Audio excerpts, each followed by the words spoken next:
ഇതിന് മസാല റെഡിയാക്കാനായിട്ട് ഒരു പാനിലേക്ക് കുറച്ച് വെളിച്ചെണ്ണ ഒഴിച്ച് ചെറുതായിട്ട് അരിഞ്ഞ സവാളയും വെളുത്തുള്ളി ഇട്ട് നല്ലപോലെ ഒന്ന് വഴറ്റിയെടുക്കുക.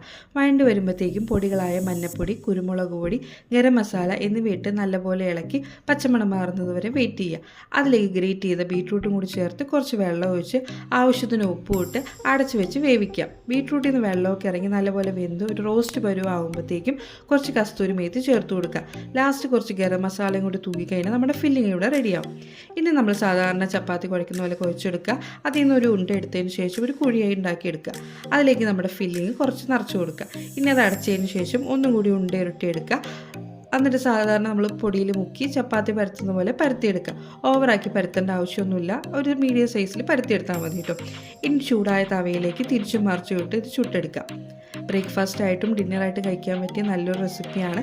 അപ്പോൾ എല്ലാവരും ട്രൈ ചെയ്ത് നോക്കുക. വീഡിയോ ഇഷ്ടമാവുകയാണെങ്കിൽ ലൈക്ക് ചെയ്യുക, ഷെയർ ചെയ്യുക, കമൻറ്റ് ചെയ്യുക.